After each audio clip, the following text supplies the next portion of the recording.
दिनै जिथु दरंगाजुलि समस्तिनि गिबि खेबनि थाखाय जे बड'लेण्ड सेम काप फुटबल बादायलायनाय बे बादायलायनायनि जिथु समस्ति लेभेलनि गेलेनाय बेखौ दिनै जोङो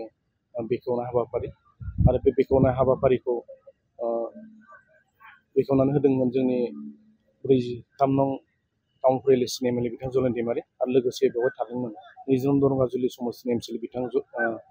बिरगोरान नार्जारि आरो बिथांमोननि जिथु बेखेवना होनाय मेहेरगोनां बेखेवना होनायजों दिनै खेलाखौ जों जागायजेनबाय। ओरैनो जोंनि गाइडलाइना दङमोन गभर्नमेन्टनि बिटिआर गभर्नमेन्टनि गाइडलाइन मथे 23 जुननिफ्राय 22 जुनसिम जोङो फाइनाल खेलाखौ होनांगौ आरो दिनै जों जागायजेनबाय आरो जोंनि बेवहाय दिनै दरंगाजुलि समस्तिनि बेन्दोङाव जिथु 9टा भिजिडिसि दङ बे 9टा भिजिडिसिनि 9टा टिम दिनै माने जोंनियाव गेलेगोन आरो बे 9टा टिमावहाय दिनै जोङो मोनथाम खेला गेलेगोन। मोननै खेलाया जाहैबाय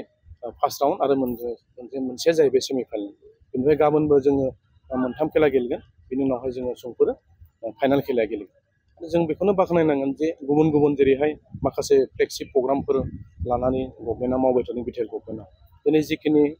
सिएम काप होदों बड'लेण्डआवहाय बेनि गेजेरजों जोङो जिखिनि जोंनि ओनसोलावहाय गोग्लैसोनानै थानाय गामियारि ओनसोलाव जिखिनि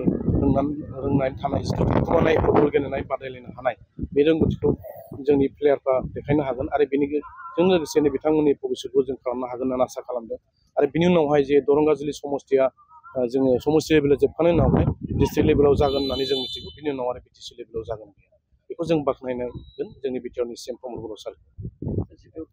जोंनि जिथु मोनदांनाय जिहेथु जोङो थांनाय बारावबो जों गोबां खम भटआव जेनाखैमोन दरंगाजुलि समस्तिया इउपिपिएलनि बिजाथिया जों एबारबो आसा खालामदों माने जोंनि दला बा पार्टिया जिखिनि खामानि मावबाय थादों दा जोंनि बिथां जलेन दैमारि एमएलए बिथांनि नाजानायावहाय आरो बिथांनि जिखिनि नाजानाय आरो लोगोसे जोंनि दलनि नाजानाय गोबां दलनिफ्राय दिनै जोंनि दलावहाय इउपिपिएल दलाव जइन जादों।